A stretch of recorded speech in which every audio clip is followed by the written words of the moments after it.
Hi, my name is Stan. And I've been watching the Black Power community for the last 100 years. I just noticed that you guys have been having some problems figuring out what to do about me. You see, I'm a cracker. Yeah. The white man. The guy that has been running the whole world for the last 2,000 years. Well, the reason that I stopped by to speak with you today is to help. I've been watching you guys fight over gaining real black power, and thought I would give you a few pointers. Since we white guys have been running things since we invaded Africa, I figured I would lay out a blueprint to help you achieve your objectives. Might as well use a plan that works, right? Besides, it beats the backward, no progress, mistake repeating methods you people have been trying for the last 400 years. So I knew all of you needed some help. Especially after Barack Obama got into office. He's a great guy, but a black man in a white man's house ain't really saying much considering all the hell you people have been through. Don't get me wrong. In many ways I know you were happy to get at least one black into office. This is good when you want to run politics, but ruling the world is what we white folks specialize in. Have you ever heard of the Illuminati? Well, that is the kind of coordination you are going to need to begin taking over the world. Okay, let's get started. Today, I am going to give you 3 things that we did to take over the world. You can use these too. And begin to gain real black power. Number 1. The first step to taking over the world is unity. I know you have heard of this before, but black people seem to really struggle with this one. You just don't seem to get it. You would rather fight against each other, instead of your enemies. This is bad business and you will never get true freedom doing things this way. Instead, do what we did to gain power. We divided and conquered entire countries based on their differences, while holding true to our similarities. I am white. There is no changing that. My God-born tendency is to preserve my own. Nothing is racist about that. It is just common sense. You people are the stupid ones, going around trying to love everybody, but yourselves. We kicked your asses here in America for over 400 years, and you still go around talking about Jesus loves everyone. While you've been doing all that praying and jumping around, we have been buying up the world and making laws you have to abide by. No offense, but everyone else has unity but you. I mean, look at the business in your neighborhoods. The people that control it don't even look like you. In fact, everyone who comes to this country sets up a business in the black community. The Koreans, the Indians, the Chinese. The list goes on and on. Aren't you tired of letting these other people supply all of your food, nails, and weaves? The one thing they have that you don't is unity. Number 2. Once you get unity, you are going to need to get organized. When we took over the world we had a plan in place. A goal. Since we whites make up a small percentage of the global population, we knew the only way for us to exist was to enslave non-white people. This was our global plan for white supremacy.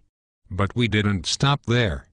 We organized a military force behind our goal and executed it to perfection. Killing men, women, and children across the globe with brute force. Whatever we needed, we just took it. And if blacks or Native Americans didn't like it, oh well. Remember, there are no rules in war. Our objective is to ensure survival.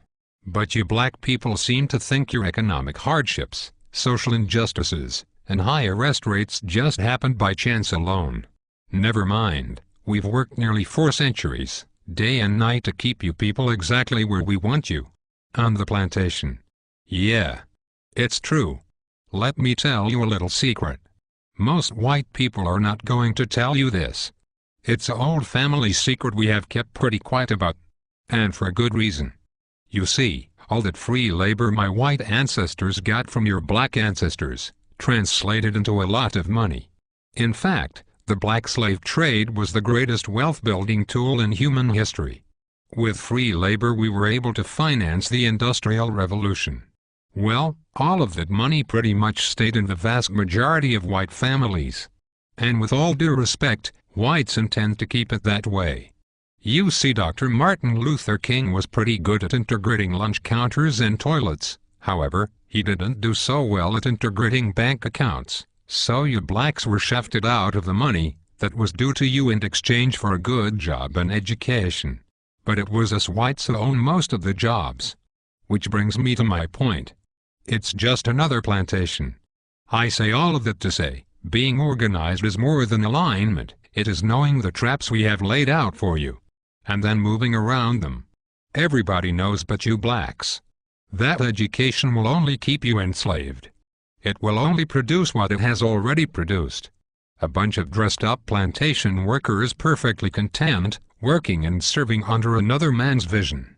You don't really think we are going to teach you to build a nation for yourselves, do you? If you were really educated, you would be able to solve your own problems. Problems like gang violence, poor economics and underrepresentation. Instead, you will continue to pass the notion of getting a good job down to your children. This will brainwash them to be just like you. And the cycle will repeat for generations. While we whites continue to run things at the top, your grandchildren will be celebrating the first black Catholic Pope. I know this has been long, so let's move to number 3. The third way to gain black power is the most important of all. It is this way because it deals more with your psychology than your conscious mind. When we took over the world, we decided to use the most dangerous weapon of all to subjugate the darker peoples of the planet. We used a combination of white supremacy and religion to mindfuck these people into complete submission. If a robber breaks into your house, rapes your family, kills your mother and father, then tells you that in order to go to heaven, you have to worship as God. If someone did that to me, then said that to be born again, I had to worship as God, I'd kill the bastard right on the spot. But you black people seem to have no problem worshipping the God of your enemies. Even worse is the fact that for all the praying that you have done, it seems like the God of the white man is just as racist as we are. Anytime you start believing in the God of your enemy, it pretty much means you're a complete idiot and a pussy, who is too far gone to confront his adversary. This is a deep sickness, because to believe the man who murdered your family is your friend is to believe that watermelons have gills. This kind of thinking lacks critical reasoning, a skill needed to defend territory and the minds of the youth. You even believe that Haiti, the only black nation that ever kicked the white man's ass, is cursed because many of them practice voodoo.